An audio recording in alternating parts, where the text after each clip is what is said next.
I have to hand it to Tanjiro that he actually went through 3 Hashiras in this episode. Now, a few of them maybe not as important as others, but overall they're actually important in a whole group. Here you have Kanroji teaching flexibility, and honestly, that's not that bad of a lesson. Now, granted, the way she went about it was kind of funny, yes, but, you know, if they're going to be sitting here fighting demons and stuff, yes, you have to be flexible with your movements and not be so stiff. And it also helps in dexterity and dodging from your enemies, especially the demons. So her little dance lesson and her giving Tanjiro a leotard after he had some pancakes for the first time, I was like, okay, all right. And if you look at the background, he was able to do several of the dance moves without any questions.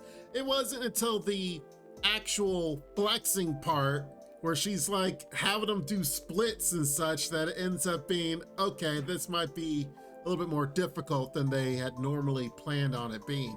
But now that that was done, here he goes with the Snake Hashira. Now this guy is already mad at Tanjiro because if you didn't know, he has a crush on Kanroji and already hates Tanjiro for being so cozy with her. So this lesson was probably one of the most important lessons now that I thought about it. And like before, it was like, okay, we're really cool. And I talked about how Tanjiro had the lesson of being attacking at night and such. I was like, man, that was a smart lesson. This was another smart one. Now, the way that the Hashira went about it might have been a little funny and cruel, but it was actually something that Tanjiro could utilize in the future. So here it is, as Tanjiro's fighting the Snake Hashira, you actually start to see how at first it looked like it was cruel and unusual punishment, how the obstacle course was already an obstacle course, but then he had placed actual people on the posts. So it made it difficult for Tanjiro to learn this accuracy training, which was mighty smart of him, because not only was it just the post, you know, you see the post and it's like, okay, that's not that hard. Even Tanjiro at night was able to hit the little bell icons to the side of them, no problem. It wasn't until the actual people were on there, Tanjiro's thinking of them as he's trying to swing and not hurt them, but he still has to attack the Snake Hashira and take him down a peg. So this mental training of like, hey, we're in the forest, because yes, as Tanjiro was saying, if you swing your sword and you hit a boulder, hit a rock, hit a tree limb as you're swinging, yes, that is your death, because you're trying to strike at something and it blocks the tree limb, then you leave yourself open and you're dead.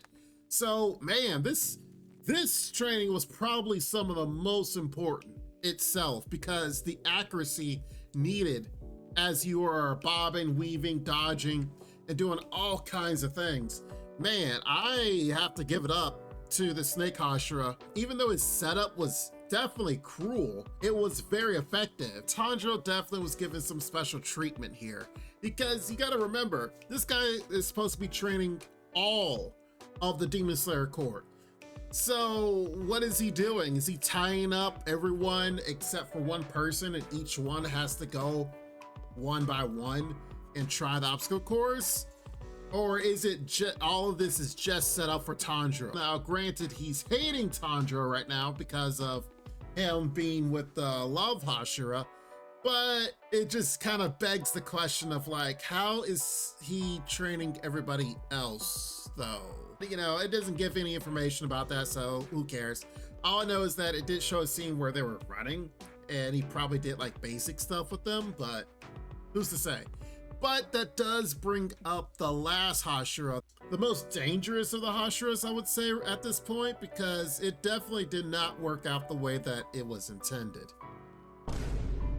Now, honestly, it didn't seem like there was any point to the Wind Hashira's training. To me, felt like it was more training for him, more so than the training for the Demon Slayer Court. He was just fighting them. He would just forcefully fight them, and they would all come after him one by one, and he would just use his devastating strength and force and fight back several people at one time. To the regard that he wouldn't give them breaks, he would just forcefully attack them. And you can see the swords that's on Tanjiro as he's black and blue from all the beatings that he actually took from the Wind Hashira.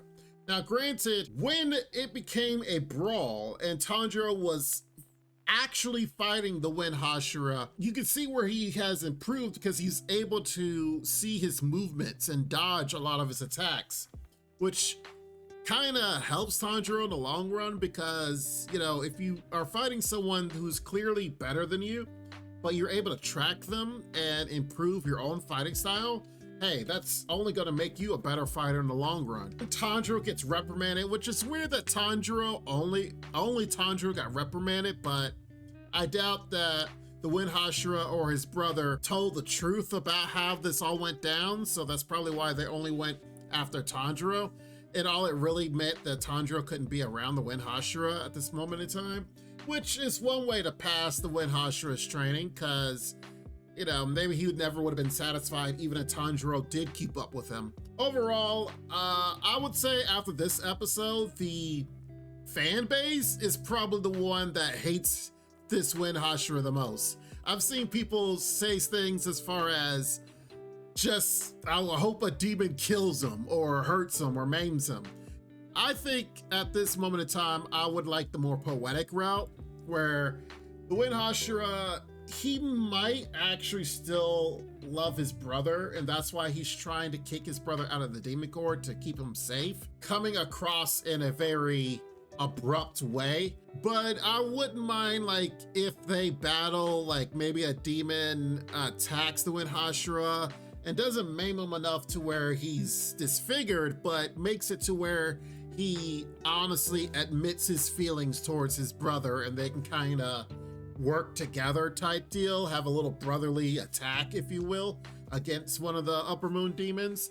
That will probably be, I would want to see. Not necessarily like, oh, well, the demon attacked him, he's dead, and now he's humble as he's dying. That, I think, is just a little boring in comparison. After this, Tanjiro is able to go against the, as the next title episode is called, the strongest of the Hashiras. Tanjiro meets up back with his old crew as they take on the last training, which seems to be all about endurance because, of course, the whole age-old, oh, you're a sword fighter, oh, you must train under a waterfall. It looks like they got to do things of that nature, but to have the Hashira in that last scene as he's training, even he's like, oh yes, when your mind is centered, even fire feels cold. Dude's literally under wood that's burning and fire, and it's like, yeah, I'm perfectly fine. It's all good. Yeah, we'll see how that goes as far as next week is concerned with Tanjiro. Overall, I think Tanjiro it's actually pretty cool to see Tanjiro improve, especially not only in his fights. Like we've been seeing in these last few seasons, Tanjiro learn when fighting the Upper Moon demons and getting stronger and stronger. Now he's actually has his own training arc and getting stronger in that way. So it's pretty cool to be like, okay, all right, our hero protagonist is getting better. Maybe the side characters that are with him are getting better. So here it is going to be the very last battles, hopefully against the Upper Moon demons and even Muzan himself, that Tanjiro can actually battle with even more forcefulness than before. Most shonens, you can actually see how if you see them day one, episode 1, and they're like, oh, weak and whatever, and then you look 100 episodes later or later in the seasons, it's like, dang, how they ever have trouble? They're so much stronger now that you kind of feel bad for the enemies. It's going to get to that point, I think, that Tanjiro is going to get so much stronger that you almost feel bad for Muzan, and you're like, oh, well, feels bad for you. You're about to die now. So I'm looking forward to when that finally gets televised, that finally actually comes out, because that would be pretty cool.